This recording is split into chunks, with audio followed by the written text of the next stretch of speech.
Things were overcooked, things were undercooked. The coffee was sour, the tea was, oh, it was a disaster. It was absolutely, I don't want to work in a cafe.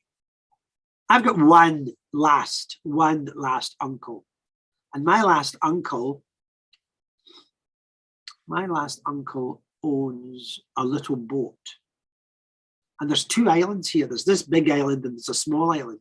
And you can take us tourists round the big island, round the little island in a figure of 8, and show them the pirates' coves. You can show them the ancient caves. You can show the mysteries of Neptune. You can show them the palm tree that looks like an old man.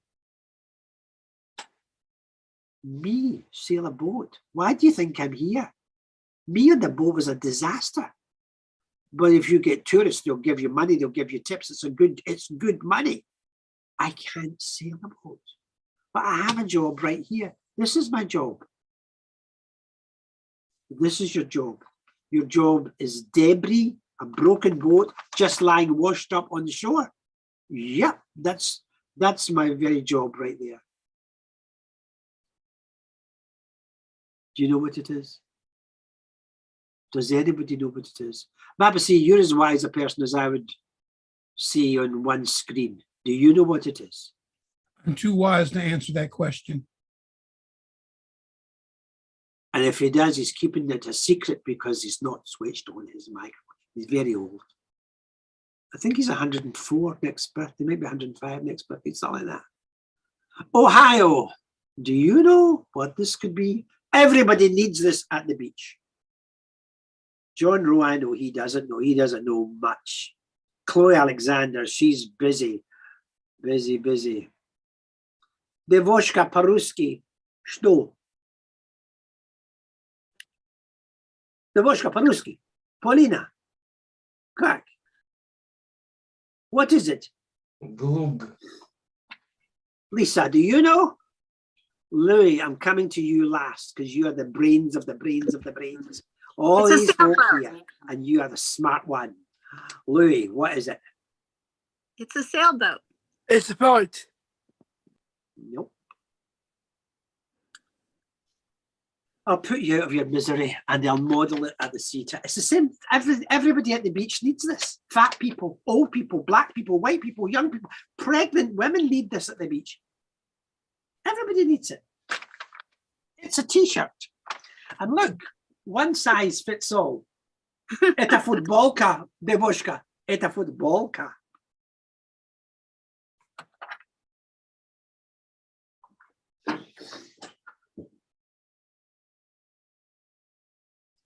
Bravo. I hope you enjoyed that. It fitted to a T. Do we do a chat now or do I just keep going? I can't remember. John, could you tell us something about the program? I have no idea what's happening. But switch on your microphone if you're going to do that. No, you've done very well. All that happened was you started a little early. Can you hear me? You started before the live streaming, but it's okay. But you've done a magnificent. I've loved it so far. I was just sitting back and enjoying it and letting it roll. But we have got, and now you're muted, Michael. Other than that, I'm fine. I was just asking, do I keep going or do I invite people to tell? I'm happy to do both. Hold on. Well, I will introduce you again, Michael. Thank you very much. Ladies and gentlemen, boys and girls, an assembled company, welcome to the World Storytelling Cafe. And we have magnificent tonight, the magnificent Michael Kerins, who has already showed us how to make a instant t-shirt. But now undoubtedly he will regale us with fantastic stories. Michael, it's all yours. Thank you very much. So I'd just like to welcome a couple of pals of mine. Chloe Alexander, I met her in Morocco a couple of weeks ago, and she's here. And Oleg Petrov is a friend of mine from Perm in Russia, where I've been working as a volunteer for about 20 years, more than 20 years. And due to the current political crisis, I'm unable to go. So I'm grateful that Oleg is here tonight to support the World Storytelling Cafe. So we really are going across the world. Baba C is probably in prison somewhere. No idea where he hangs out. Lisa, I don't know, but you're welcome. Baba C, where do you live? Washington, D.C.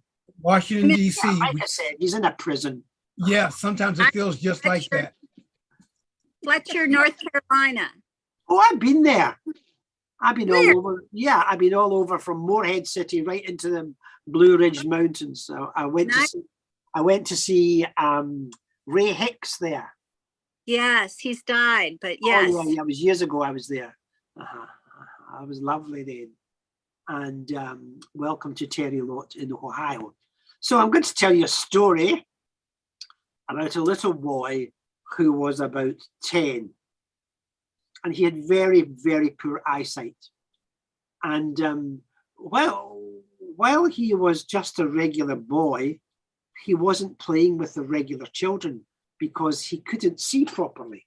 His eyes were wonky. And his mouth was slightly twisted, kind of like this. And but he was a lovely guy. But he liked to be playing with the children. But they were sometimes too boisterous. Sometimes they were playing football. Sometimes they were playing a kind of soccer game. And a long time ago, just outside London in a small town, that was where he lived. There was a pharmacy, an apothecary, and the bakers next door to each other. And between them, there was a thin wooden wall. The baker was a very fat and very happy and very jolly chap. And he smiled and smiled and laughed. Oh, in you come, Baba C. What would you like, bread rolls? Why, sure. And he would serve up the bread rolls. And he would give the money over. And he would give the change. And he'd give a big smile and a how do you do, happy days. But when Baba C had a sore bum and he went in to say, oh, my bum sore like that, into the apothecary, he went out of the baker's shop into the pharmacy and a little bell rang.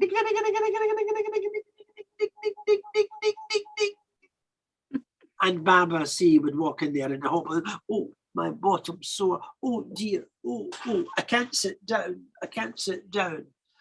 And the pharmacist would ask some questions, get some answers, and give some medicine. And it worked because he was a pretty smart pharmacist. And then he took some money and gave the change, wrapped it up in a little parcel, and the man went out the door. That was it. And then the day went on about a woman called Terry came in, a woman called Lisa came in, a boy called Louis came in, Oleg and Paulina came in, they came in for birthday cake, John Rowe came in, well, he likes a snack or two or three, or actually five. All the stuff in the bakers, the hypochondriacs went into the pharmacy, and that was the working day. That was it, that was what happened.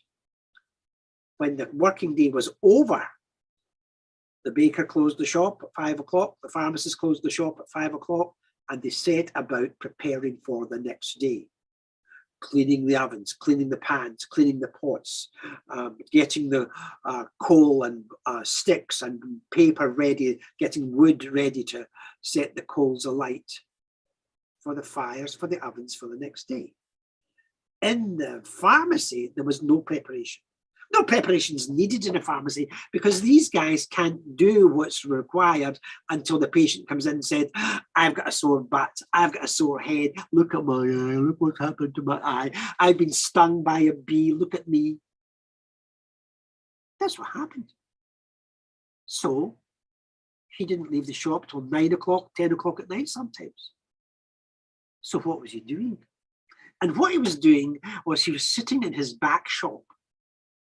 And he took out a little drawstring purse. And in that purse, there was 28 golden coins.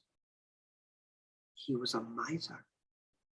And every year, for the past 27 years, 28 years, he made enough money to buy one gold coin. And he had them in this little purse. And he rubbed them, and he kissed them, and he loved them. And he took them out of his purse and he held them up. It was King Louis of France, the boy king, just a little child, not much older than Paulina. And he said, Majesty, welcome to the party, welcome to the feast. And then he brought out a coin from China, a circular coin with a square hole. For in the ancient days, the Chinese kept these coins on little sticks, a kind of counting machine, if you like. There was coins from Russia, there was coins from the United States, and that was a pretty new country, less than 100 years old at this point. But all these gold coins were put there. We the people, he said to that American coin, we the people, we are the people. And he put the coin there. There was coins, another coin from France with the same king, but he wasn't a little boy now. No. Now he was a pensioner. He was over 70. In this other coin of the same man. There was a coin from England with William and Mary. Two monarchs on the one crown, the husband and wife, both monarchs in their own right, married to each other. And he told them a story, and he welcomed them and welcomed them and welcomed them. And after he brought them out and had a little party, he had a snack and he put them all back in the bag. The next night, the same thing, but of course, they never really came out in the same order as they had been before.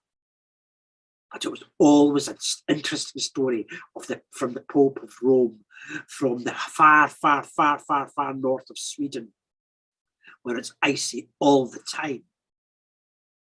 Can you imagine stories of these coins? And he told them, and he loved these coins as a man would love children, or even as a man would actually love grandchildren. He loved these coins. Wow. The baker, he was just working. He worked and worked, and he was tired. He had been working since the early morning. He had been baking, he had been serving, he had been clearing, he had been preparing for the next day. And then he thought, what is he doing in there? What's going on? So he went up to that little wooden wall that divided them, and he got a corkscrew. And he put the corkscrew in there, and he screwed a little hole, and he peeped through, and he saw the coins, and he wanted the coins. I don't mean he wanted them. I mean, he wanted the coins. He didn't want them. He wanted them. He wanted them. And then he listened to the story. And the next night, the same thing. And the next night, the same thing. And he listened to these stories of welcome, of parting, of laughter, of love that a man would have for his children, or better still, a man would have for his grandchildren. For these were the coins of the coins of the coins of the best coins in the world. And they all lived in this little bag, and they were all happy there. And it was marvelous. And he put the bag away, and he went home for the night. Now, jealousy is a very horrible, horrible thing. It's a horrible thing, jealousy. And envy. You had to have them. And there was a movement in his belly, there in his belly like this, there was a greed, a lust like that. I have to have these coins. And it was a voice that said it in his head, a voice that said it in his belly, and worst of all, a voice said it in his very heart. I will have these coins. Now, he can't just go and kick the door in and steal the coins, but he has to get the coins. So one day around 10 o'clock in the morning, He ran out of the shop. It was just after all the busy morning breads and before people came in for lunch. So around 10, 11 o'clock in the morning, he ran out of the shop shouting, "Help, help, I've been robbed, I've been robbed, oh help, I've been robbed." The baker was on the street screaming, "Robbery, robbery, robbery, robbery." And just at that, people started to pass. There was a hullabaloo. What's going on? I bet it was young people. That's a disgrace. Were you beaten? Were you bashed on the head? Were you tied up? And you had false tears. Oh, oh, I've been robbed, I've been robbed. Fetch the police. Get me a policeman. I need a policeman. And Constable Robertson came. Constable Robertson was a big man with a big belly, and he was not a stranger to the bakers. And he listened to the story. And he told, well, he told the whole story of the 28 gold coins. He described every one of them, every inch of them, every detail of them. The brown leather drawstring purse, the coins that were inside it, and how he loved those coins and someone had stolen them. And he said, did they smash a window? Did they kick in the door? What about the back? Have somebody been in the back? No. There's no obvious sign. But let me show you this. Let me show you this. And he brought him into the shop, and there in the shop, there like that, there was a hole in the wooden wall. Somebody, he said, pointing his elbow, somebody has been spying on me. He never said the word pharmacist. He said, he's been spying on me. That's the only thing I can suggest. So a liar tells a policeman a lie, a succession of lies. And the policeman believes him. And the policeman went out of the shop, round and in. Bye, Louis, darling. See you next time.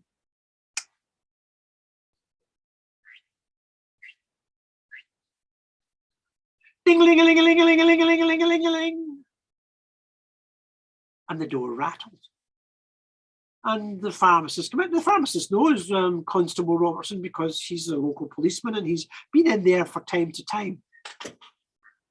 Oh, how are you? You look in the pink. You look in the very brink of health. How can I help you? And he asked an honest man a question.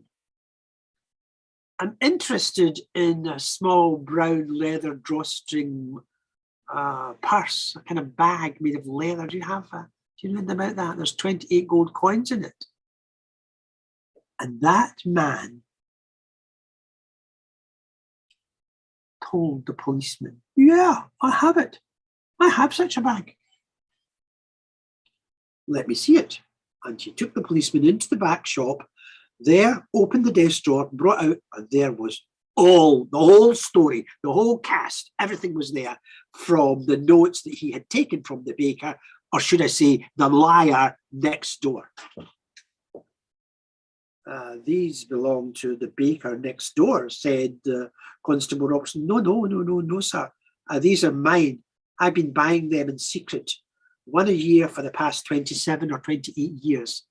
I set aside a little of my profit, and when I have enough money for a gold coin, I buy one. These are not just coins. These are my friends. I love them. They are mine. No. It's a wicked thing to steal, and it's a wicked thing to lie. And you're doing this to your neighbor and about it. That's what you're doing. This will have to go to the court. So it went to the court. And there was in the court was a very pompous judge. He had a long wig, blah, blah, blah. He spoke in the blah, blah, blah, blah, blah, blah this way and blah, blah, blah that way. And there was a wherewithal and a notwithstanding and furthermores, lots of furthermores, lots of blah, blah, blah. And all this stuff was happening. And he chanted on, time for tea, I'll rise. And everybody rose. And this case was brought before him.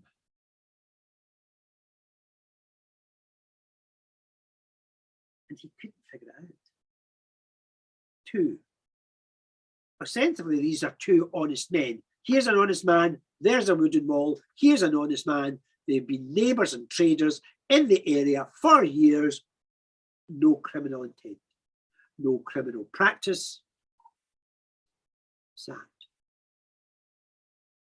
An honest man is telling the truth, and a dishonest man is telling a lie. And how do you figure it out? And there's no way to do it. For in these days, they didn't have DNA. In these days, they didn't have fingerprints. In these days, they just had the word of criminals and the word of honest people. And the judge had had enough. And he said, I've had this all morning. I need to get a break and I need some lunch and I need to think this through. I need to think this through. So he went to the park and he had his lunch. It was bread, cheese, a little wine. He had some grapes and he was taking the bread and scattering it, scattering the bread. And little birds came down and started to nibble and nibble and nibble. And the children were playing at ball. And the little boy with the poor eyesight was sitting nearby. And they called a foul. And the boy with the poor eyesight said, I disagree. It's not a foul. And the judge heard this. And he said to the little boy, why have you called a foul against your own side? He said, because I'm honest. I'm not a cheat. But you can easily see that it wasn't a foul, said the little boy. And I'm not a liar. I know the difference between liars and truth tellers. Do you really, said the big judge? And the big judge told the little judge the situation. And the little judge said, oh, that's easy. I can sort that out. Jig time. Quick as a wink, I'll sort that out. So the big judge asked the little judge to come to court. And when it came to court, everything was set out properly. All set? All set. And the big judge said to the clerk of the court, give this little boy whatever he needs.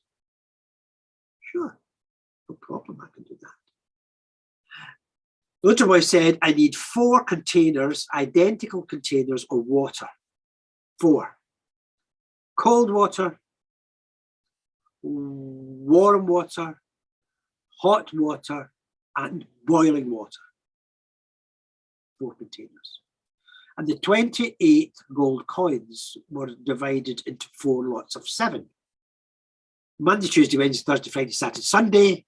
Monday, Tuesday, Wednesday, Thursday, Friday, Saturday, Sunday. Monday, Tuesday, Wednesday, Thursday, Friday, Saturday, Sunday. Monday, Tuesday, Wednesday, Thursday, Friday, Saturday, Sunday. And they were put on a table above these 4 tubs of water that were put on the floor. And then the little boy with the bad eyesight went over and he took these 4 bundles, one at a time, each bundle, Monday, Tuesday, Wednesday, Thursday, Friday, Saturday, Sunday, into the cold water. Monday, Tuesday, Wednesday, Thursday, Friday, Saturday, Sunday, into the warm water. Monday, Tuesday, Wednesday, Thursday, Friday, Saturday, Sunday, into the hot water. Monday, Tuesday, Wednesday, Thursday, Friday, Saturday, Sunday, into the boiling water.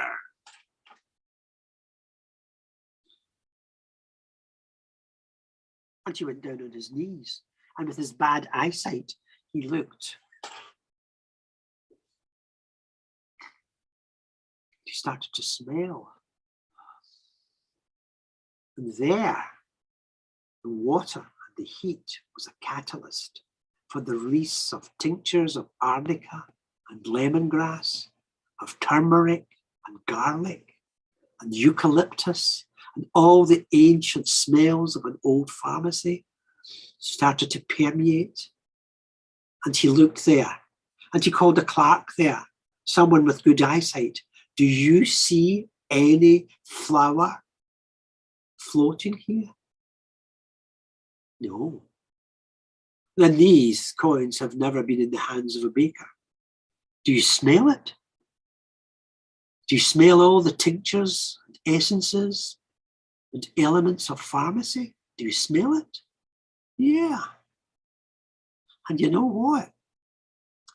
Boys and girls of an adult age, you don't need to be blind to see things. But many people who have full sight are absolutely blind.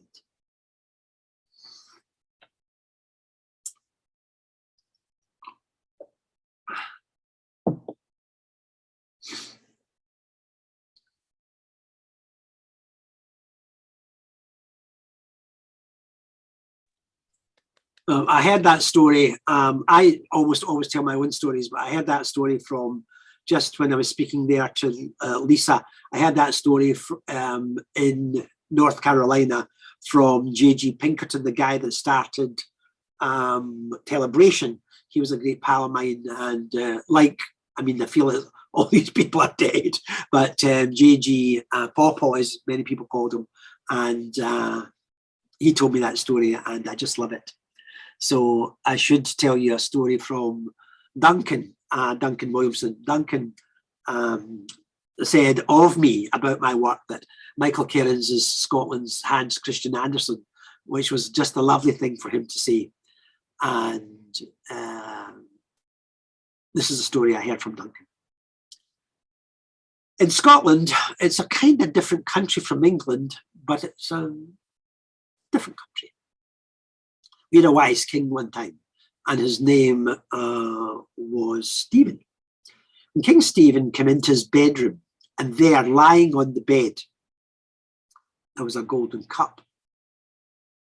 And he picked up this golden cup, and inside the cup, inside the bowl of the cup, there like this, in there was a little Greek key design, like this, like this, like this, like this, like this, like this, like this. The outside of the cup, the inside of the cup, and it got smaller as it went inside, and then in 3 languages, in Latin, in French, and in Greek, it said, give this cup to your one true love. I said, I'll give it to the dog, for he loved his dog. But he's a wise and lovely king, a wise king. And a wise king doesn't have a dog drinking out of a golden cup when there are hungry people in the kingdom. For much as he loved the dog, he also loved his people. Give this cup to your one true love. I'll give it to my wife.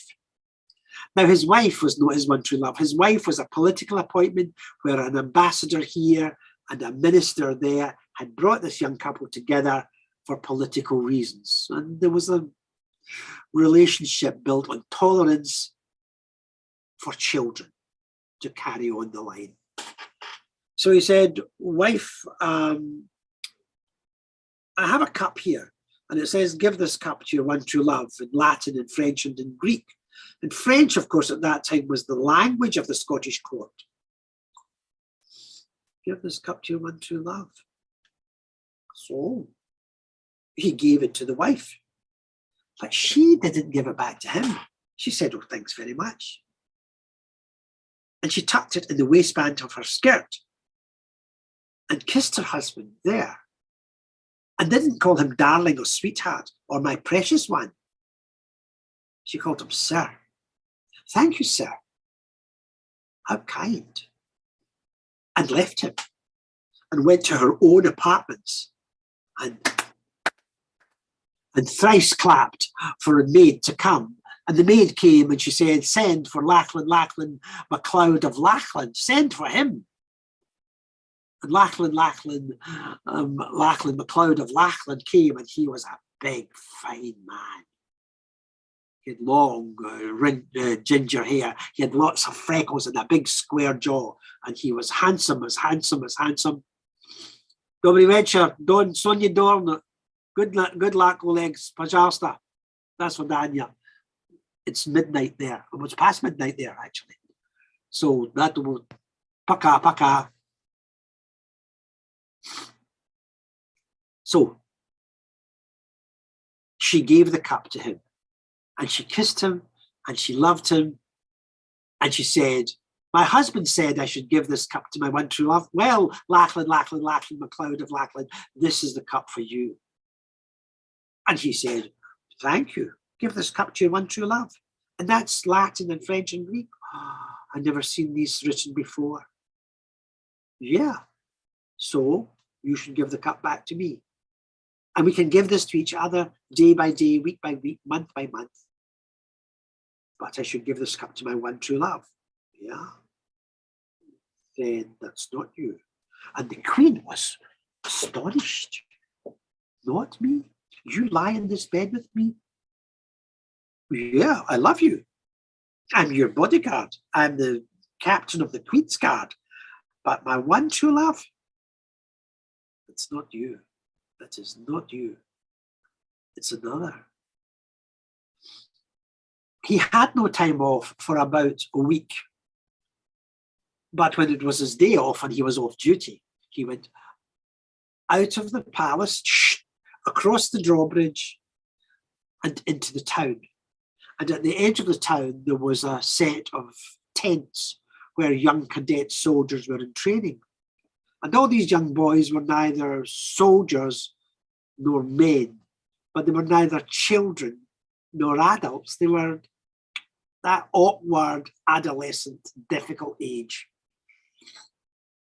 And he went into the tent. And as he went into the specific tent, with a big voice, he said, leave us. And all of the young cadets there evaporated, and he was there with this little young soldier. And he gave this cup to the little boy, and the boy's fists were like this, and his knuckles were shiny, shiny, shiny, shiny with anger and rage. Don't touch me. Don't kiss me. Why do you embarrass me like this? I hate it. I hate it. I don't want it. I have a present for you. You have no choice over who you love, and I love you. This cup says, give this cup to your one true love. It's for you. I don't want it. I don't want your love. I don't want anything to do with it at all. No thanks. I can command you to take this cup. I can command you as an officer. I can command you as an adult. I can command you as a father. Take the cup. Why? Why? Said 18 years ago when you were born, your mother died. And I discovered a whole new kind of different love. And I love you. You are Lachlan, Lachlan, Lachlan, Lachlan, MacLeod of Lachlan. You're my only son, my only heir. I will never have another wife. And I love you. Take the cup. The boy, of course, the boy did love his father. The boy was confused and angry and embarrassed and adolescent and all this stuff all mixed up. But he didn't take the cup from the father. And the cup bounced between the two, between the man and the boy, the father and the son, the officer and the cadet, and it bounced in a zigzag and landed on the boy's bed. And he tucked it under his little pillow. And in bed at night, he touched it, and you could feel it there. Give this cup to your one true love. I'll give it to Jessie. Well, he was infatuated with Jessie, and Jessie was gorgeous. She had black hair, she had green eyes, she had dark skin, and she was beautiful. Jessie had nowhere to put the cup. She didn't have shoes for her feet. She didn't have a table. She worked in the kitchens at the castle, and she had no possessions. The last thing Bye, Louie. Enjoy the swimming, darling. See you the next time I'm on. Bye-bye.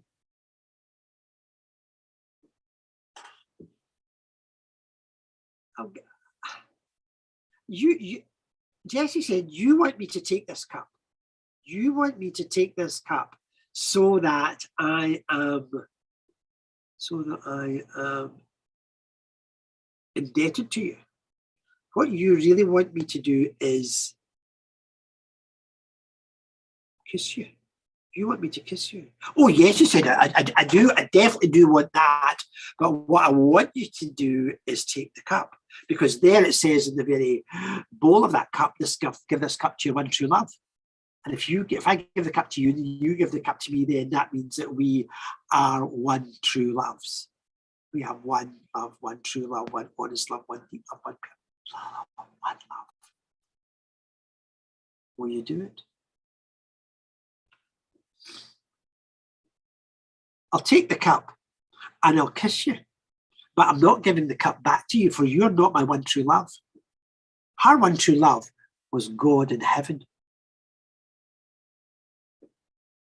I'll take the cup and I'll take it to the church and I'll give it to the priest to sell, to give money to the poor.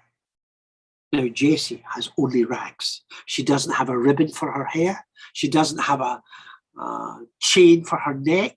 She doesn't have a ring for her finger. She doesn't have a band for her wrist. She has nothing. So on the Sunday when she went to the church and she said to the holy man of God, my boyfriend, who is Lachlan the fourth MacLeod of Lachlan, son of the captain of the Queen's Guard, he gave me this cup. And it says in Latin and French and in Greek, Holy Father, it says this here, I have to give this cup to my one true love. Well, my one true love is God in heaven. So I'm giving this cup to you, holy man of God. Please sell it and give all the money to the poor. And the priest blessed her and thanked her and said, but Jess, you are poor. No, Father, she said. Oh, I'm not poor. I sleep in a castle. I have food. I have a heat from a fire. If I'm too hot in the summer, I can sleep on a balcony and I'm protected by soldiers. I have a man who loves me. Poor. The poor are the widows.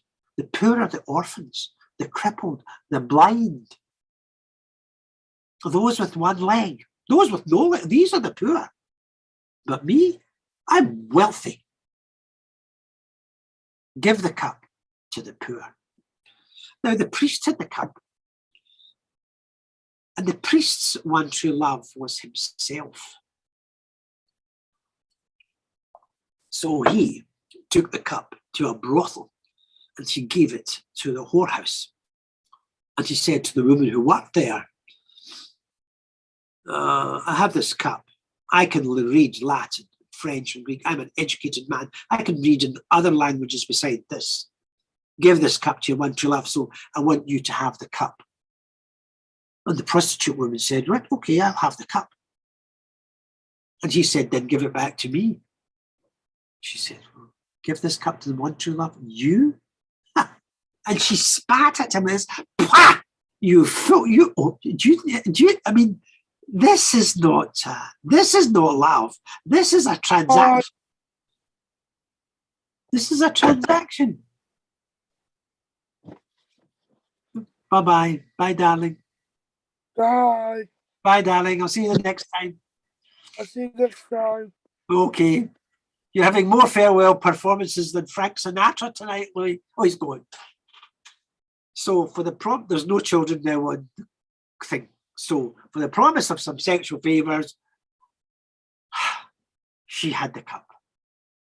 But she would refuse, she absolutely refused to give it back to him. She said, you are an idiot. If you think what we have is anything to do with love, you are beyond idiocy. You are mad. I don't love you. I don't want to love you. I don't love the other men I do this with. I don't want to love them. I have one true love, and it sure as hell ain't you.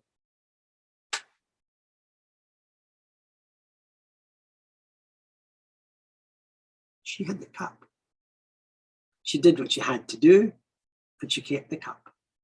And it was a month later before she had facility to get into the palace to see her own daughter, her own flesh and blood, her one true love.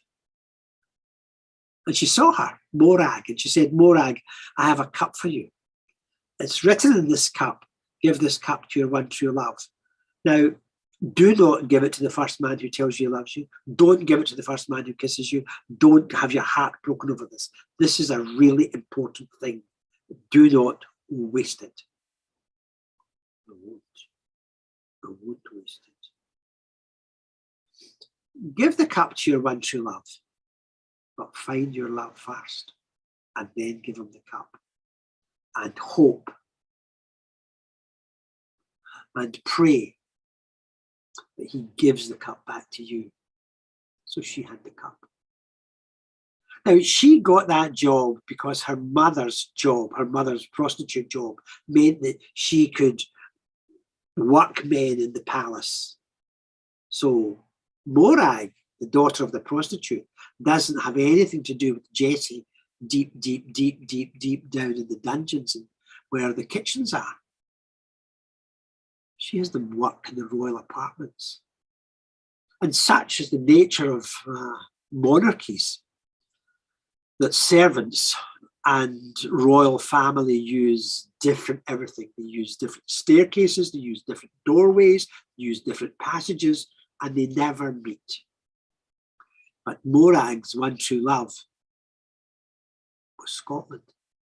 And the personification of that was the king. And she loved the king more than anything.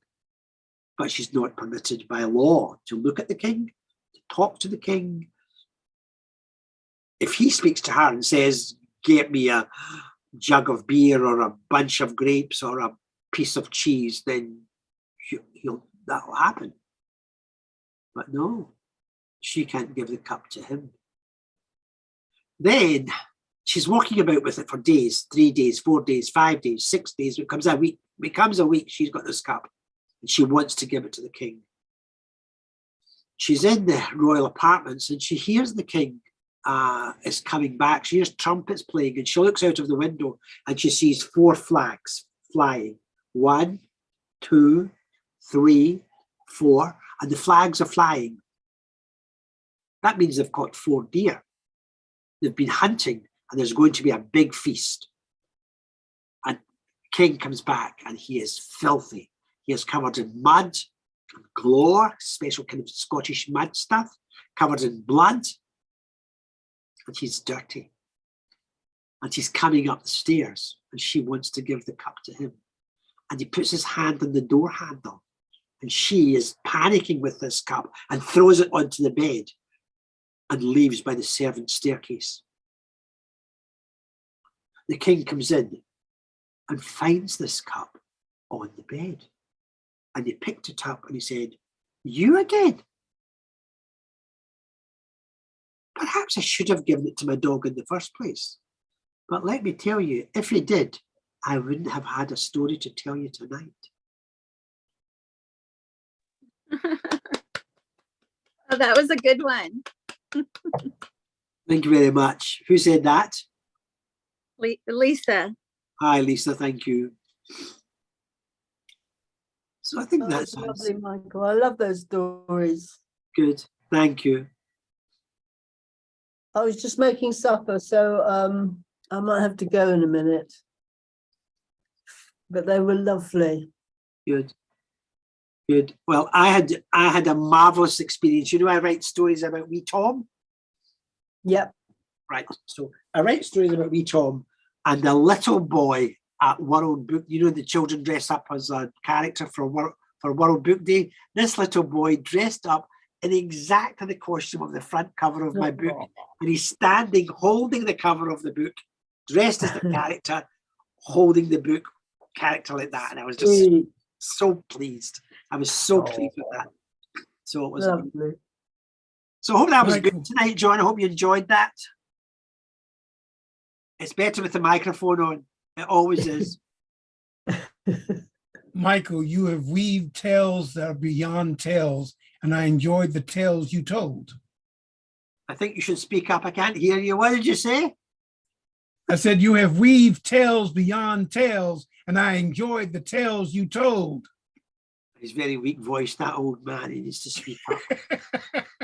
Nobody can hear him. John, you need your microphone on.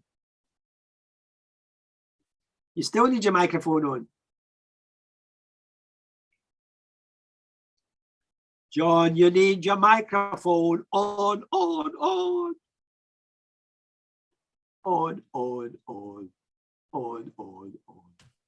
Can anybody else hear John? Am I the only person that can't hear him? No, I'm not going to hear him. Can you hear him, Lisa? No, and it's showing his mic is on, but we can't hear him. I don't even see his mic thing, whatever. Right. So it means his mic is on, but his lips are moving and no sound. Yeah.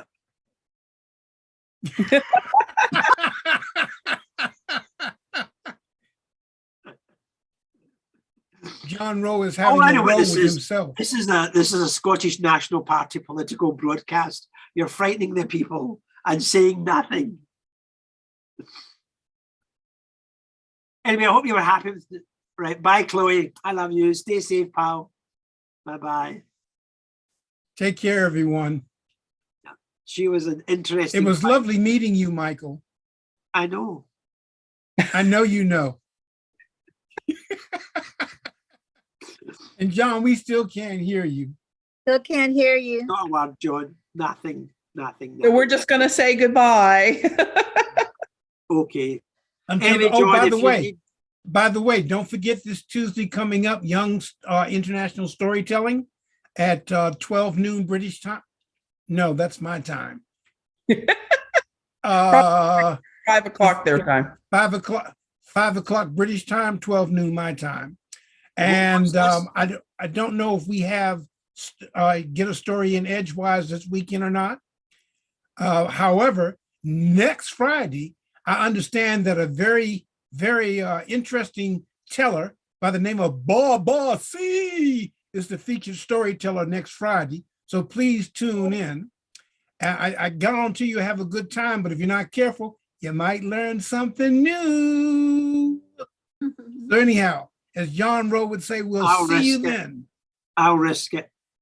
Yes, it'd be the risk you take. So I'm going to invite my Russian student to come to that then, if that's okay with you. Yes. He's a lovely man. His English is very good. He's now teaching English in Russia. So, yeah. Oh, yeah. Well, we look forward to it. Look forward to having the more the merrier. Great. And we're going to have a great time. So, John, anytime you need me, just give me a shout.